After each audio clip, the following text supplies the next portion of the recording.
Hi everyone, my name is Riley Linden and I am a liberal studies major at Fresno State. I am making this video today because I am in Howie's Math 10A class. This past spring semester, Howie has tasked us with reading a book from a list that he provided and writing a 2 to 3 page summary on the book, as well as a 6-minute YouTube video. So that is why I'm here making this video today. There are two things I want to talk about in this video.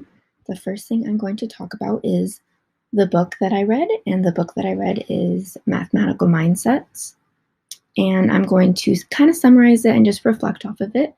And then the second thing I'm going to be talking about is what I learned from the book and how I'm going to implement the ideas that I learned into my future classroom as a teacher. So let's get on with the video. So the first thing that I mentioned that I wanted to talk about was the book, and I'm just going to summarize it and kind of just reflect off of it. So I read the book Mathematical Mindsets by Jo Boaler. I think that's how you pronounce her last name. And honestly, this book was a huge game changer for me.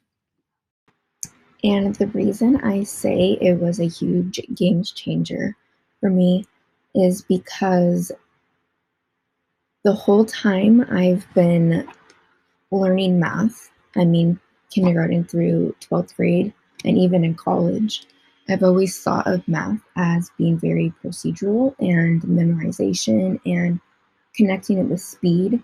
However, in the book, Jo Boaler talks about that math is completely opposite, and it has blown my mind. In Jo Boaler's book, Mathematical Mindsets, we see how mathematics is about being creative, making connections to the outer world, and communicating rather than being a procedural and a fixed subject.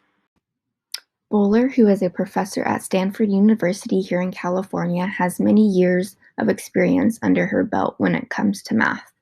In her book, we get a sense of knowing that she knows what she's talking about from all her experience and the research she has conducted by herself and with her colleagues.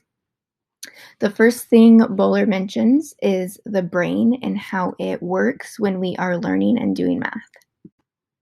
I believe Boaler talks about the brain in the first chapter to set a base for her book. In the first chapter on brains, she talks about synapses and how they occur in our left side and right side of our brain. So when we create a synapse, we are creating a bridge between the left and right brain. This is important to talk about because it relates to one of her main focuses in the book, which is making mistakes. Whenever you make a mistake, I have learned that a synapse is created and you learn from your mistake, which means your brain is growing and you're learning things that are new every single day. As well as talking about the brain and synapses that occur in the brain, Boaler also talks about having a growth mindset. And when I first saw this book, a little ding went off in my head because we talked about this in Howie's class, probably on the first day of class, I can't remember, but Howie actually gave us a page that had what a growth mindset looks like and what a fixed mindset looks like. And so it's always stuck with me. So when I saw it in the book, I was shocked because I knew what she was actually talking about. The last thing I want to talk about that I read in the book is how teachers can teach their students to have a growth mindset. We all know that every student in the classroom is not going to be the same. Teachers need to encourage collaborative work while also prompting students to ask questions and make mistakes. And the way we can do that is called Assessment for Learning, or A for L as short. In A for L, students become knowledgeable about what they know, what they need to know, and ways to close the gap between the two.